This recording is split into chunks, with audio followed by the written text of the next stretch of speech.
Assalamualaikum warahmatullahi wabarakatuh.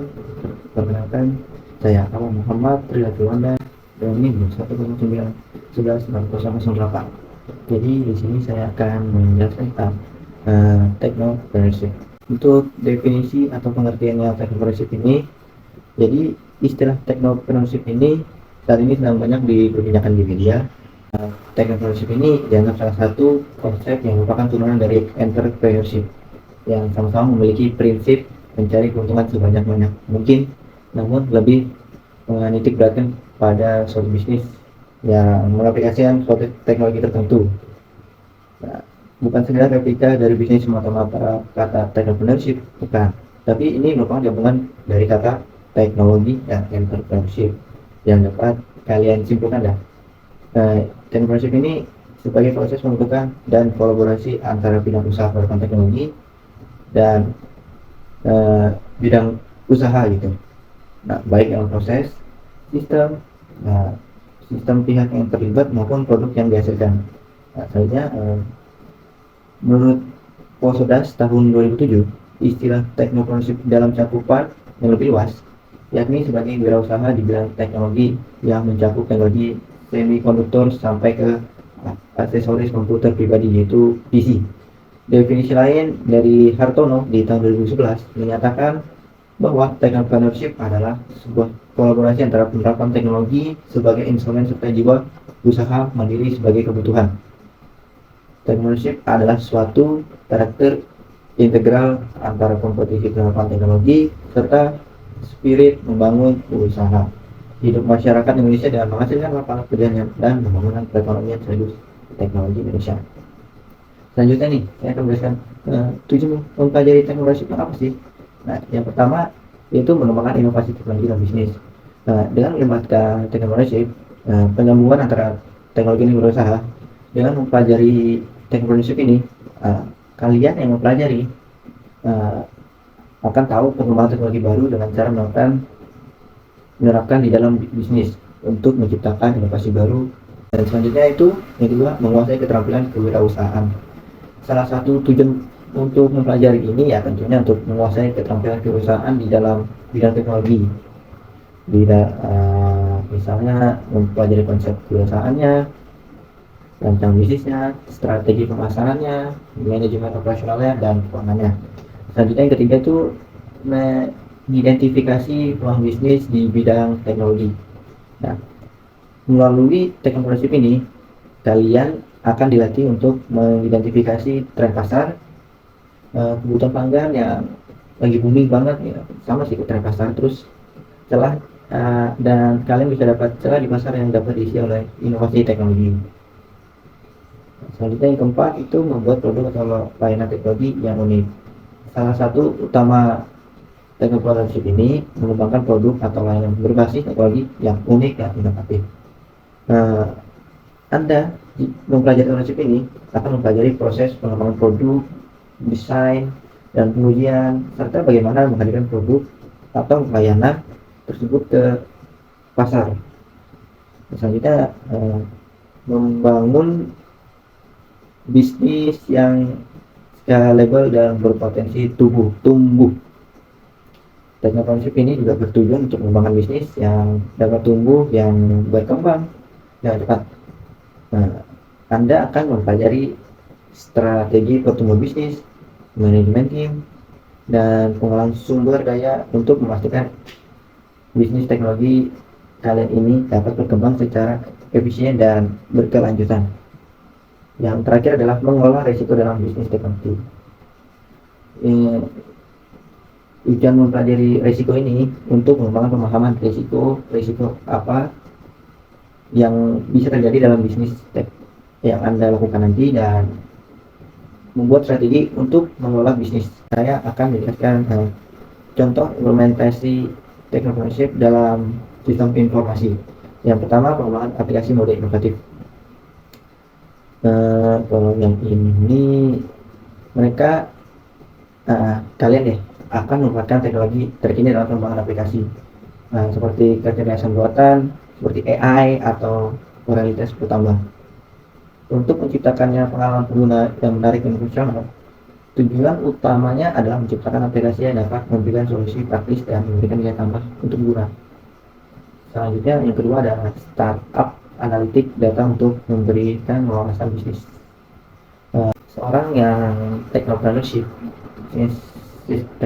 informasi dapat memulai startup analitik data yang mengumpulkan, mengolah dan menganalisis data untuk memberikan wawasan yang berharga kepada perusahaan. Nah, selanjutnya mereka akan menggunakan teknik dan algoritma analitik dan yang canggih untuk menghasilkan inovasi yang dapat digunakan dalam pengambilan keputusan bisnis. Dan tujuan utamanya ini untuk membantu perusahaan mengalami pola dan tren dalam data mereka sehingga dapat mengoptimalkan kinerja mereka dan mengambil keputusan yang lebih baik lagi. Nah, untuk yang ketiga itu platform e-commerce yang memanfaatkan teknologi terkini. Seorang technopreneurship yang di bidang sistem informasi dapat menciptakannya platform e-commerce yang memanfaatkan teknologi yang terkini seperti kecerdasan buatan, yaitu AI, analitik data, atau blockchain. Mereka akan mengolah fitur-fitur yang membedakan platform mereka seperti personalisasi pengalaman pengguna, sistem pembayaran yang aman, atau integrasi dengan teknologi lainnya. Tujuan utamanya ini untuk menciptakan pengalaman berbelanja online yang menarik dan nyaman bagi pengguna serta memberikan nilai tambah untuk pegawai bisnis. Untuk keempat, solusi keamanan cyber untuk melindungi perusahaan. Cyber ini kan keamanan informasi gitu. Nah, ini bisa dibilang yang sangat penting. Nah, untuk seseorang technopreneurship system dapat perusahaan yang fokus pada solusi keamanan supaya data perusahaan ini tidak bocor. Nah, jadi mereka ini mengembangkan produk atau layanan yang dapat mendeteksi, mencegah, dan merespon ancaman keamanan secara efektif. Nah, dan tentunya tujuan utamanya ini ya membantu perusahaan untuk melindungi sistem informasi mereka dari serangan cyber ini yang berpotensi merugikan perusahaan ini. Nah, dengan adanya cyber ini, technopreneurship ini bisa memberikan rasa aman kepada perusahaannya dan melindungi data sensitif mereka. Bisa dibilang ya data rahasia, resep rahasia supaya perusahaan ini tidak naik terus gitu. Selanjutnya yang terakhir startup Internet of Things atau IoT yang mengintegrasikan perangkat dan sistem. Untuk seorang entrepreneurship, mereka dapat memanfaatkan potensi Internet of Things yaitu IoT untuk menciptakan solusi yang terhubung dan cerdas gitu. Cerdasnya itu ya begitu. Mereka akan mengembangkan produk atau layanan yang mengintegrasikan perangkat dan sistem dalam berbagai industri seperti rumah pintar, kesehatan atau manufaktur. Tujuannya ini untuk menciptakan solusi IoT yang inovatif dan memberikan efisiensi kenyamanan atau pengalaman pengguna yang lebih baik. Nah, selanjutnya jelaskan secara detail konsep bakar duit nih di dunia startup. Jadi konsep untuk bakar duit ini di dalam dunia startup ini merujuk pada penggunaan dana investasi yang besar dan cepat. Dan upaya ini untuk mempercepat pertumbuhan perusahaan startup itu. Jadi istilah ini sering digunakan lah untuk menggambarkan praktik di mana startup menghabiskan dana untuk signifikan berbagai kegiatannya, seperti untuk pengembangan produknya, dia memperkenalkan produknya dengan membakar uang itu, pemasarannya, perekrutannya, dan ekspansi pasar. Nah, dengan tujuan bakar duit ini untuk mencapai pertumbuhan yang pesat dalam waktu singkat. Jadi bakar duit ini dia tuh menghabiskan uang tersebut untuk berbagai hal seperti produk baru dan selanjutnya memasarkan produknya. Selanjutnya dia merekrut karyawan baru dan memperluas pasar mereka. Jadi tujuannya dia merekrut karyawan baru itu untuk memperluas pasar mereka seperti mereka marketing di jalan, di mall, dan memberikan diskon yang besar-besaran gitu lah, saya bilang. Jadi tujuannya ini mencapai pertumbuhan yang cepat dalam waktu yang singkat. Dan saya akan memberikan contoh beberapa mungkin dua aja deh. Apa ya? Dua perusahaan startup yang masih menggunakan strategi bakar duit untuk perusahaan ini supaya berkembang pesat gitu. Yang pertama, mungkin kalian bakal gak asing banget deh sama perusahaan ini. Yang pertama itu perusahaan Gojek. Nah, perusahaan Gojek ini salah satu startup terbesar di Indonesia yang mengoperasikan platform multi layanan, termasuk transportasi online yaitu ojek online, pesan antar makanan, pembayaran digital, pengiriman barang, dan ya masih banyak lagi lah fitur-fiturnya ya. Saya tidak bisa sebutkan satu karena saya kurang tahu gitu ya. Jadi Gojek ini menggunakan dananya yang signifikan dari investor untuk mengembangkan dan memperluas layanan mereka secara agresif baik di dalam negeri maupun di luar negeri. Ya, jadi dia kayak memberikan diskon besar-besaran kayak kalian mau pesan makan nih pas nanti ada promo diskon 30% lah, 40% lah, diskon gratis ongkir lah, ya seperti itulah contohnya. Yang kedua itu untuk di bidang Traveloka aja deh. Traveloka ini kan di bidang eh, tiket pemesanan kayak kereta, pesawat, booking hotel dan segala macamnya. Nah, jadi ini perusahaan teknologi perjalanan atau wisata lah yang menyediakan layanan yang tadi saya sebutkan, pemesanan tiket, hotel, tiket pesawat, tiket kereta lah, aktivitas wisata pokoknya deh. Jadi mereka ini melakukan investasi yang sama dengan Gojek, yaitu investasi yang signifikan dalam perubahan teknologi dan pemasaran untuk mencapai pertumbuhan pesat. Jadi hasil dari mereka bakar duit ini, Traveloka ini menjadi aplikasi yang sangat sering digunakan di dalam di Indonesia. Dia juga dipakai di Asia Tenggara. Dia juga melakukan berbagai ekspansi di berbagai Asia Tenggara untuk menjalin kemitraan dengan maskapai penerbangan mitra bisnis lainnya. Jadi ya efek dari bakar duit Traveloka ini dia dapat ekspansi di berbagai negara gitu. Dia jalan kemitraan maskapai gitu. Jadi kemitraan maskapai itu ya sangat luas sedikit. Jadi dia bisa memberikan layanan orang Indonesia nih mau ke luar negeri, mau ke Singapura, Thailand atau kemana deh gitu. Dia juga menyediakannya gitu dengan memberikannya, mungkin dia memberikan diskon juga. Nah, selanjutnya deh yang terakhir ini Oppo. Jadi Oppo ini perusahaan yang bisa dibilang kayak dompet digital gitu lah. Jadi perusahaan Oppo ini perusahaan fintech yang menyediakan layanan ya pembayaran digital, transfer uang, dan manajemen keuangan. Jadi mereka ini telah menghabiskan uang juga, bakar uang untuk memperluas jaringan mitra bisnisnya, meningkatkan fitur fungsionalitas aplikasi mereka, serta melakukan kampanye pemasaran yang besar untuk meningkatkan penggunaan dan kesadaran mereka. Kesadaran merek. Jadi kesimpulannya perlu dicatat nih kalian ini ya, bakar duit ini tidak selalu menjamin kesuksesan untuk dalam jangka panjang. Sementara beberapa startup yang menerapkan startup yang saya sebutkan yang tadi itu, mereka menerapkan itu berhasil dan mencapai dia mendapatkan pertumbuhan perusahaan yang sangat besar. Dan yang lain mungkin menghadapi tantangan dan risiko yang signifikan. Jadi keberhasilan startup dalam menerapkan strategi ini tergantung pada sejumlah faktor, termasuk manajemennya efektif, pemahaman pasar itu sangat penting, dan eksekusi itu paling penting juga. Eksekusi kalian itu harus baik. Dan yang terakhir itu kemampuan untuk menghasilkan pendapatan yang berkelanjutan. Oke, selanjutnya saya akan menjelaskan tentang marketing mix. Tujuan marketing mix ini apa? Contoh implementasi itu bagaimana? Jadi untuk marketing mix ini dikenal juga sebagai bauran pemasaran, dia mengacu pada serangkaian elemen pemasaran yang digunakan oleh perusahaan untuk mencapai tujuan pasaran mereka.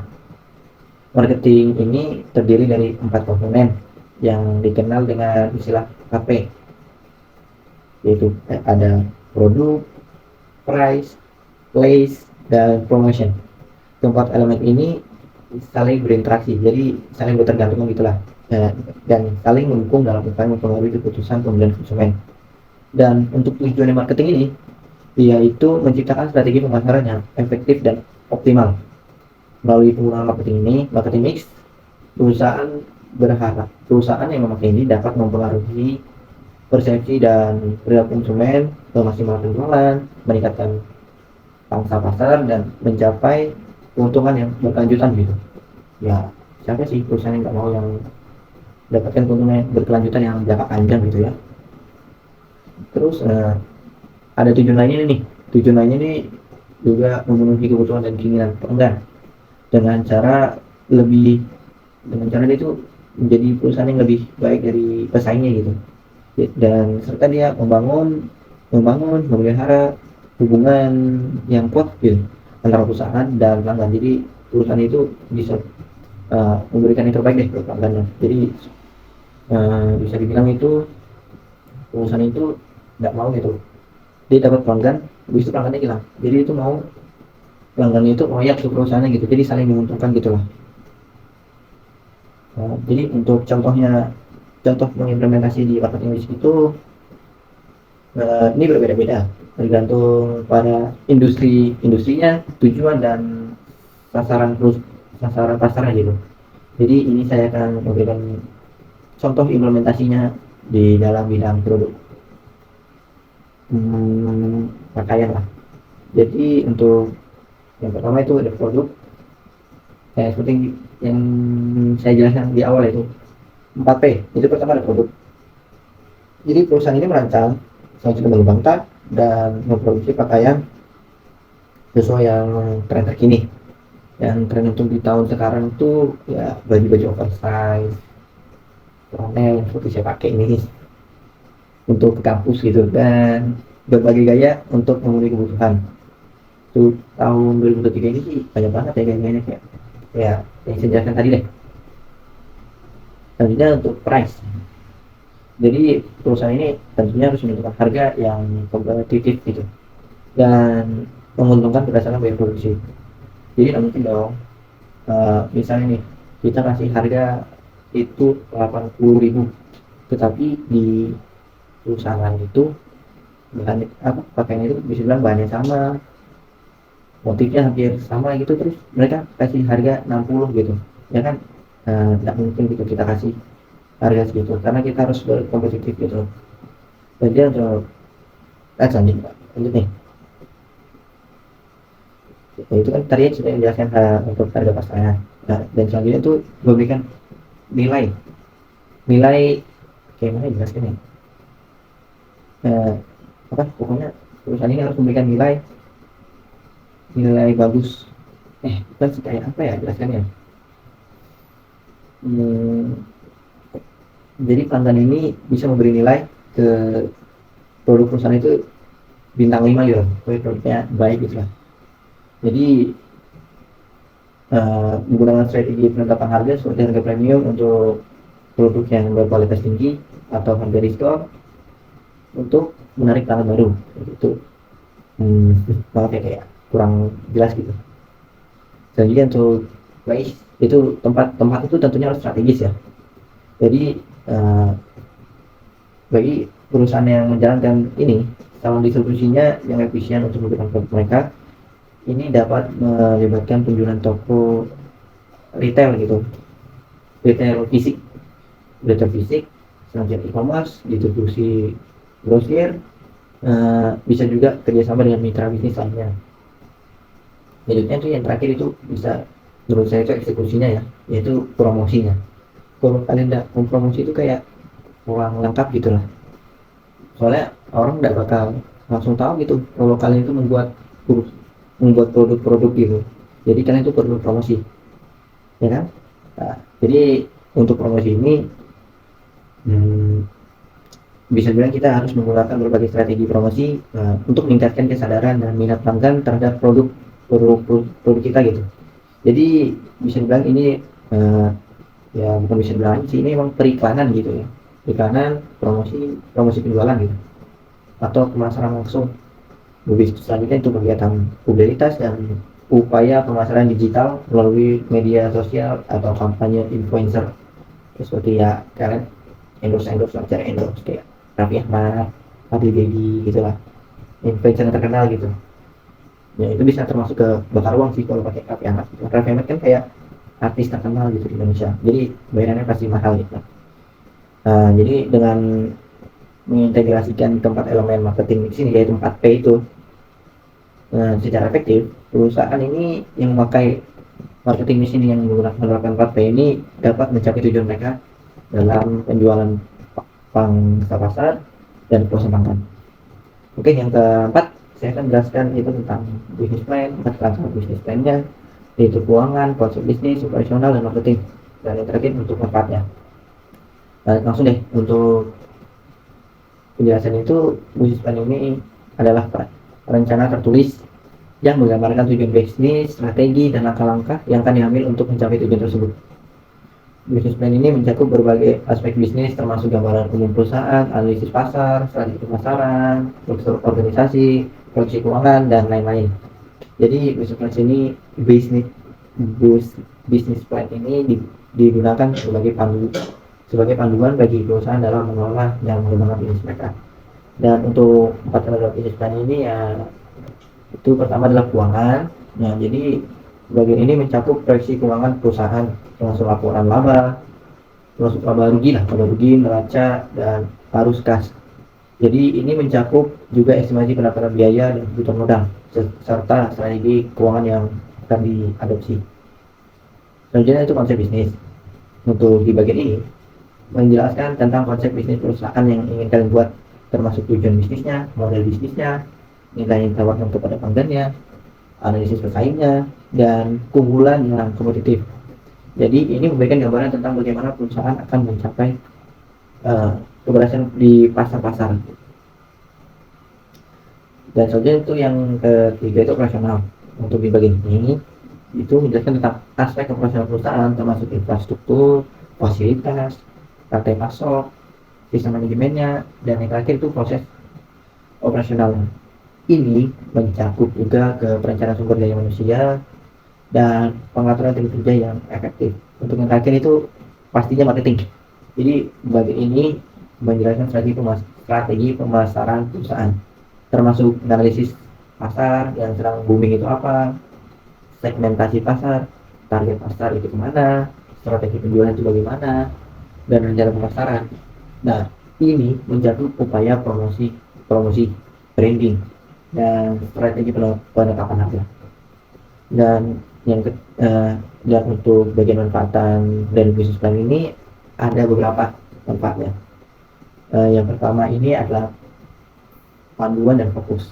Jadi maksud panduan fokus ini adalah memberikan panduan dan arahan yang jelas bagi perusahaan. Jadi ini sangat membantu dalam menetapkan tujuan bisnisnya, bagian versi strategi yang tepat, dan memprioritaskan tindakan yang perlu diambil terlebih dahulu. Nah, jadi ini membantu perusahaan untuk tetap fokus pada tujuan awalnya.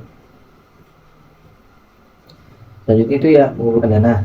Jadi ini bisa dibilang sebagai alat yang penting untuk meyakinkan investor, bank atau pihak lainnya untuk menyediakan pendanaan bagi perusahaan. Tidak mungkin dong kita tidak pakai investor atau bank gitu, investor yang membiarkan itu. Kalau kayak Qatar ini juga masih pakai. Jadi bisnis plan ini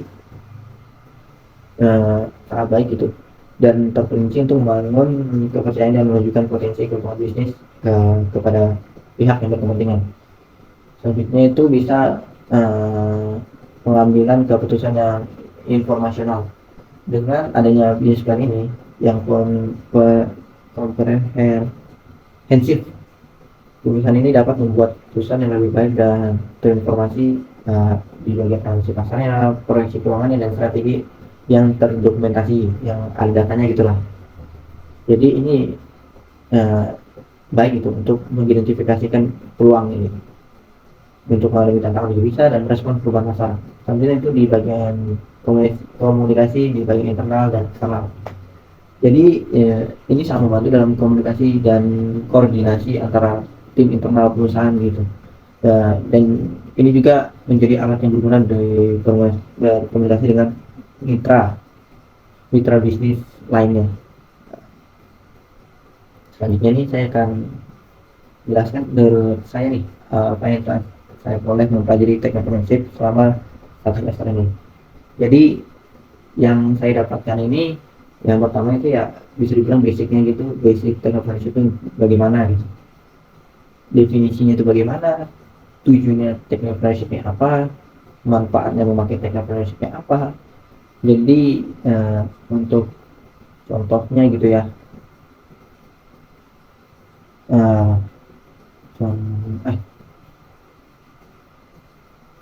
contohnya untuk menjadi di bidang tekno gitu.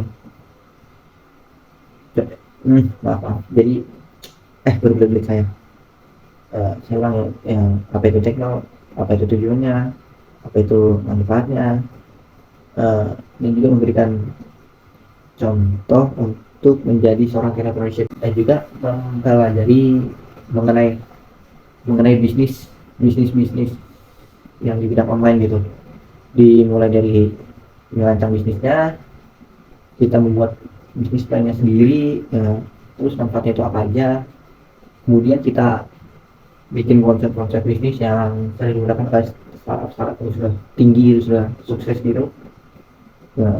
Kita juga bisa menggunakan konsep bakar duit kalau ada duitnya, kalau ada jangan dipaksakan. Ya itu juga saya juga mempelajari tips and triknya gitu, cara menggunakan technopreneurship itu di zaman sekarang itu sangat efisien sekali sih untuk membuat sangat efisien untuk dipakai dalam membuat perusahaan atau begitu lah. Sekian yang bisa saya jelaskan. Selebihnya mohon maaf ya, karena penjelasan saya terbata-bata, berbelit-belit. Yang lebihnya saya mohon maaf ya. Saya tutup. Assalamualaikum warahmatullahi wabarakatuh.